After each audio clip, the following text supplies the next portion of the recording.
Baik, selamat malam. Malam. Sebelumnya izin memperkenalkan diri, kami dari mahasiswa Universitas Negeri Semarang, jurusan Ilmu Keolahragaan, Fakultas Ilmu Keolahragaan, ingin melakukan wawancara pada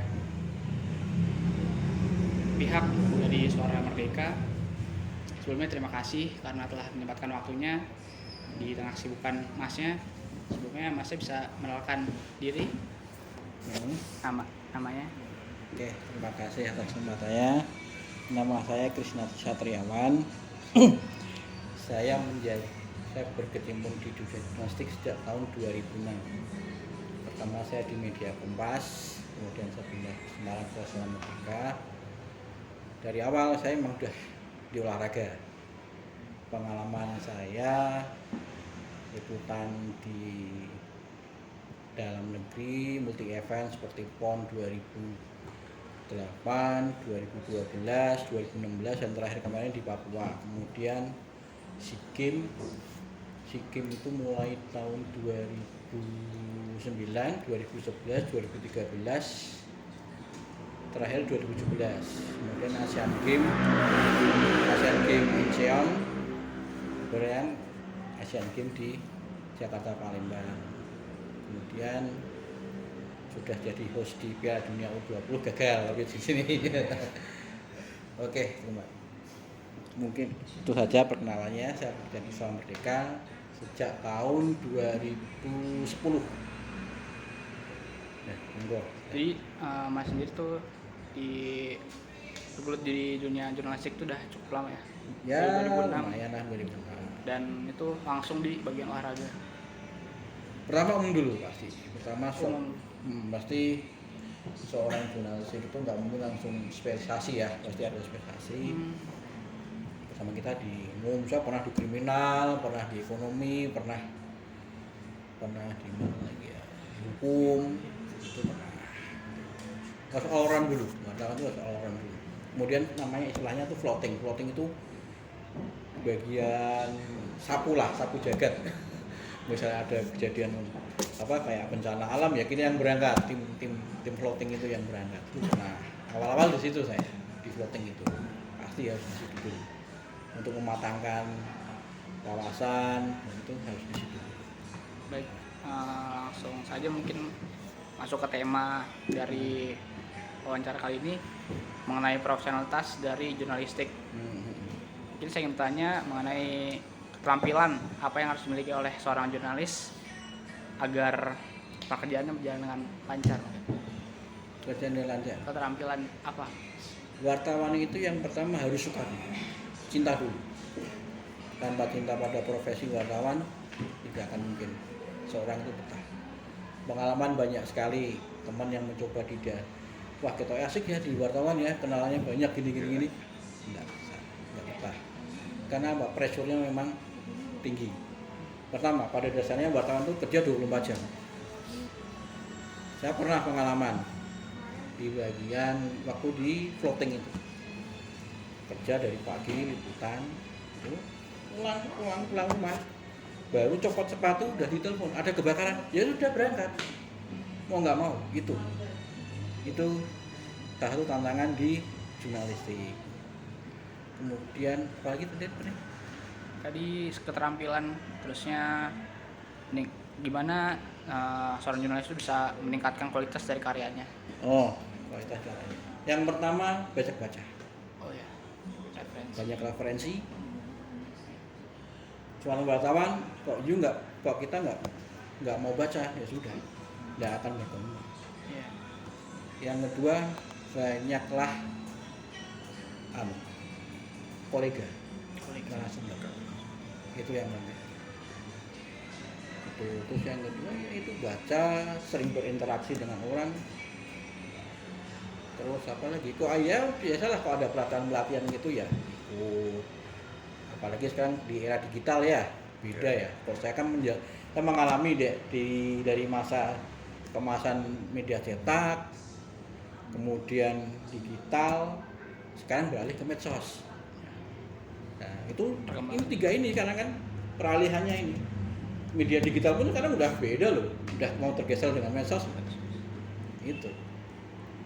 betapa tergantungnya sebuah media itu kepada medsos itu besar sekali. Itu. So udah berkembang jauh juga ya mas? Ya udah enggak juga teknologi itu bisa jahat bisa baik, ya kan. Itu. Terus tadi masnya menyinggung kalau seorang jurnalis tuh harus punya kesiapan kayak tadi 24 jam yang masnya baru pulang dari kerjanya telepon lagi. Itu tuh kalau ada kejadian-kejadian luar rencana gitu gimana ya Muncul nih ya kegiatannya? memang kita harus banyak pengalaman ya. Yeah. Ketika seorang jurnalistik itu sudah banyak pengalaman, pasti dia di mindsetnya dia sudah terkerangka. Oh kalau ada kejadian ini aku harus gini. Prinsip utama tuh 5W1H pasti. Oh ya. Ya kan, 5W1H itu. Kerangka pikir kita di situ dulu. Kemudian dengan sekarang berkembang tambah 1W lagi. What's next? Ya kan? Ya ada kejadian kebakaran ini penyebabnya ini siapanya. Nah, terus what's next? Selanjutnya untuk mencegah kebakaran itu bagaimana? Itu yang harus kita. Itu jurnalistik modern. Oh ya. Ya itu ada what's next. 5W 1H plus 1W. Gitu. Kalau dari masnya sendiri biasanya gimana sih mas pendekatan melakukan sebelum makan wawancara kayak menggali informasinya dari informan yang ingin diwawancarai? Yang pertama memang kita harus menyusun kerangka dulu ya, kerangka wawancara. Katakanlah seperti saya wawancara dengan Pak Dekan, misalnya kita dengan Eko Olahraga dengan Dekan yang baru ini ya. Yang pertama mesti kita menyusun dulu apa sih yang mau ke arah mana wawancara saya itu. Katakanlah Pak Taufik itu ya Pak Taufik itu ya mau melangkah kemana nih, mau dibawa kemana nih Erika, apa programnya dia, ya disusun dulu. Tapi kan prakteknya di lapangan mesti berkembang. Nah itu kita harus jelilah. Oh itu. Yang kedua kenali narasumber. Itu yang penting. Kenal narasumber. Tanya dulu lah. Kowe kenal Pak Taufik enggak? Wong iki piye to? Oh iya. Senenge piye to? Gayane piye? Itu tahu. Itu. Kok di dunia olahraga narasumber itu ya konco. Gitu. Fair aja. Saya dengan Pak Taufik ketemu ya nggak kayak saya dengan seorang Dekan. Ya wis rangkulan. Gasak-gasakan juga gasak-gasakan. Kok di dunia olahraga ya mungkin beda kalau mungkin di dunia hukum, di pemerintahan itu memang formalitas memang harus akan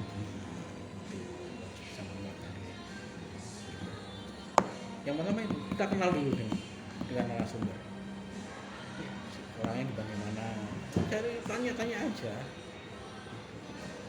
apalagi kita belum kenal ya. Jadi kayak harus punya kenalan juga ya mas ya buat deketin informan itu ya? Ya kadang-kadang kita kok mendekati narasumber tuh ya sering komunikasi lah ya. Iya komunikasi. Sering wawancara, lama-lama dia akan terbuka dengan kita. Sebelumnya kan menyinggung soal teknologi. Seperti mas bilang tadi tuh teknologi itu udah berkembang pesat, jadinya sangat berpengaruh di jurnalistik sendiri. Nah menurut mas sendiri lebih banyak sisi positifnya atau negatifnya sih di jurnalis itu? Kalau saya melihat sekarang ini hampir 50-50 ya. Oh gitu ya. Tergantung kita mensikapi aja. Tapi kadang-kadang medsos itu bisa jahat juga bisa baik. Tapi sekarang itu ketergantungan media terhadap medsos itu sudah semakin tinggi. Ya kan? Karena era digital ini agar banyak viewernya ya dia harus nge-share ke medsos itu, ya kan? Nanti untuk bisa coba deh buka handphone Google Chrome ada berita itu kan ya, untuk bisa masuk itu memang harus juga itu. Makanya itu medsosnya dikencangin baru ini trafficnya di Google itu harus tinggi. Ya kebetulan saya juga di Amerika online ya, bukan hanya cetak. Berarti pemanfaatan teknologi itu memang harus sangat penting lah ya. Namanya teknologi, pengalaman nih, saya liputan waktu 2012 aja lah.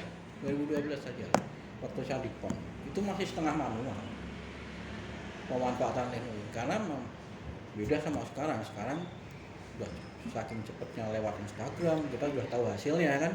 Dulu harus ke media center, harus nunggu petugasnya ngeprint dikasihin gitu ya kan.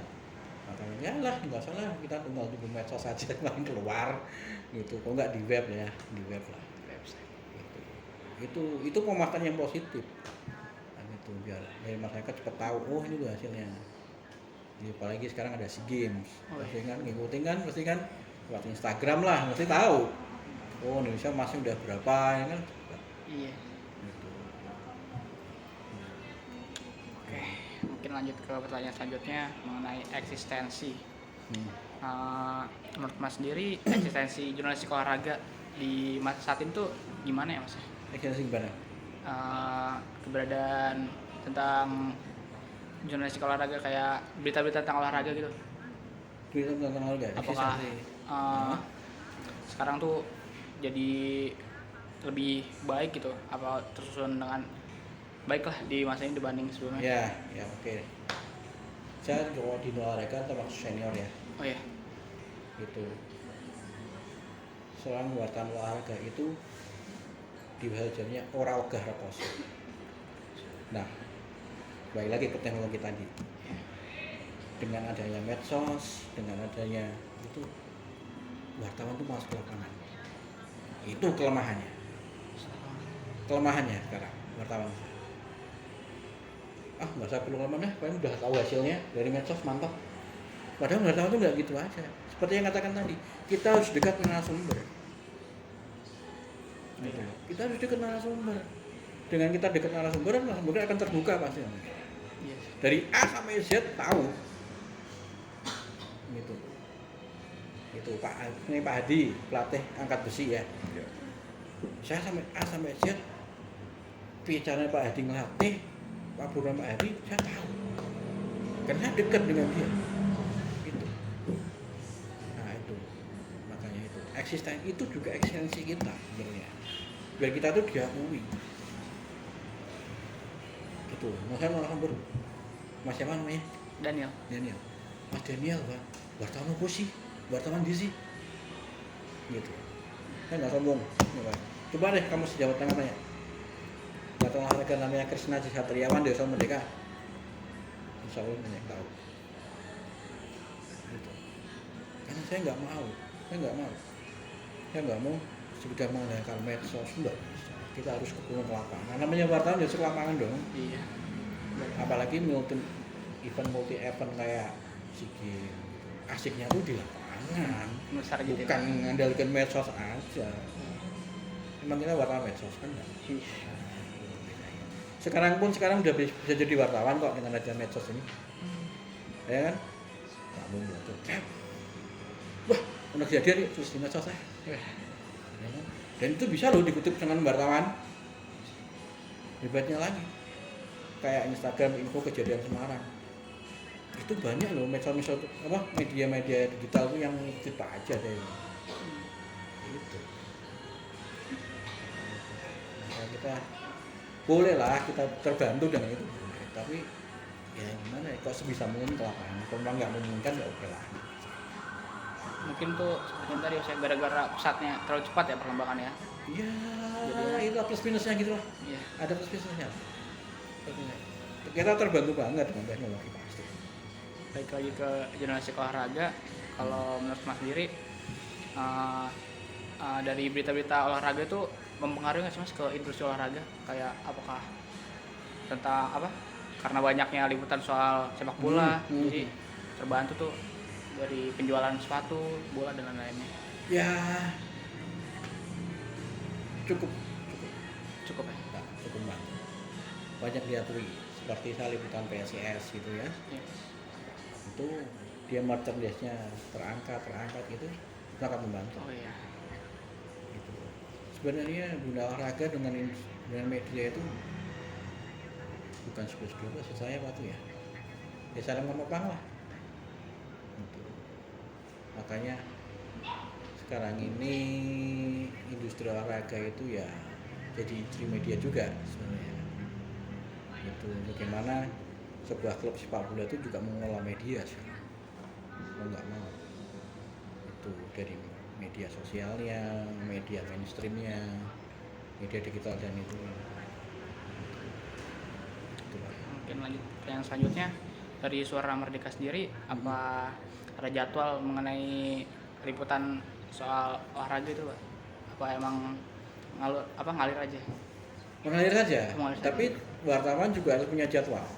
Ya. Ya hari ini nih program saya mau kemana? Ya. Aku pengen liputan voli. Oke, saya kontak pelatihnya. Pak, latihan di mana? Ini persiapannya apa? Oh ya, datang. Ya saya ada schedule sebenarnya. Ya mengalir, sebenarnya mengalir aja, tapi itu pada ada schedule. Pada ada apa? Arrange gitu. Arrange kegiatan ada. Jadi kalau misalkan itu emang cukup sering ya dari Ya. soal olahraga dari Suara Ya, Merdeka. Baik, untuk pertanyaan selanjutnya mungkin biasanya kalau misalkan Mas sendiri bisa dapat informasi event yang akan datang tuh gimana, Mas? jejaring, Gimana? jejaring. Jadi. Namanya wartawan itu harus membangun jaring, Hmm. sehingga nanti kita event-event itu kita kalau lebih hafal. Katakanlah di UNES mau ada kejuaraan kan tonis, Iya. ya saya tahu karena saya dekat dengan orang UNES, Evika, Oh, iya, tadi. Patrick Nuharsono gitu ya, pencipta tonis itu. Iya. Saya kenal dekat, makanya setiap ada kejuaraan tonis di UNES pasti saya tahu. Itu nama itulah punya jejaring. Namanya wartawan tuh jejaringnya harus kuat. Bangun dulu jejaring. Itu modal utamanya itu. Iya. Jejaring. Kalau nggak punya jaring nggak kuat ya lewat pasti. Gampang. Iya, mungkin untuk selanjutnya kalau misalkan Masnya datang ke event gitu ya, Mas, ya, kan itu pertandingan belum selesai dong, kayak nggak tahu apa yang bakal terjadi di itu pertandingan tuh. Jadi Mas tuh gimana ya nentuin topik buat diangkat jadi suatu berita? Maksudnya gimana? Oh belum tahu hasilnya. Iya, kayak apa yang mau diangkat nanti di berita itu. Udah kejuaraan gitu ya. Iya. Basically wartawan olahraga itu orientasinya pada hasil. Iya. Basically gitu. Katakanlah pertandingan PSIS lawan Persebaya, dia nggak mau, kita harus tahu dong hasilnya. Nggak apa-apa kita liputan pertandingan olahraga, oke kita nggak tahu hasilnya. Izin lagi kembali, ya sudah dijaring lagi gitu aja.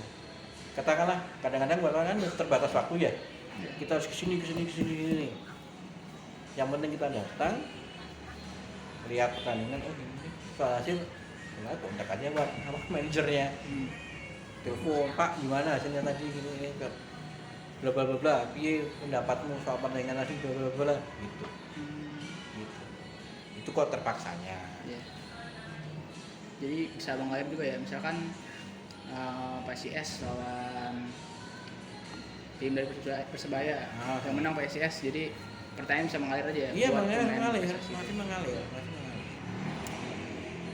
Baik, kalau dari Suara Merdeka sendiri itu seperti apa ya yang dilihat oleh masyarakat mengenai berita olahraganya yang paling banyak diminati? Ya pasti sepak bola. Sepak bola. Sebenarnya berita olahraga itu sebenarnya lebih ke komunitas ya. Komunitas. Ya kan? Karena saya mengangkat Tekmundo itu. Ya sudah pasti Tekmundo yang main. Sepak bola pasti banyak supporter itu yang baca. Gitu. Soalnya itu. Soalnya juga emang di Indonesia itu paling banyak minati sepak bola ya. Ya, apa masih rating marketing masih sepak bola. Penggemarnya paling banyak. Nomor 2 basket sekarang. Basket. Nomor 3 voli. Voli. Badminton makin geser. Oh, sekarang badminton malah geser, Mas. Iya. Baik, mungkin itu saja yang dapat kami tanyakan seputar tadi tema kami profesionalitas dan eksistensi dari jurnalistik di masa saat ini. Sebelumnya terima kasih karena telah membantu kami untuk melengkapi penugasan dari mata kuliah jurnalistik olahraga. Dan saya juga ingin minta maaf atas kurang lebihnya dari saya dan kelompok kami. Ya. Terima kasih Mas waktunya. Ya, sama-sama saudara. Kalau apa ya, kontak-kontakan aja nggak Siap. kalau ada yang kurang itu monggo aja. Pak siapa tadi? Pak Limpat. Limpat. Oh, itu pernah dengar sih Pak Limpat. Pernah pindahan kayak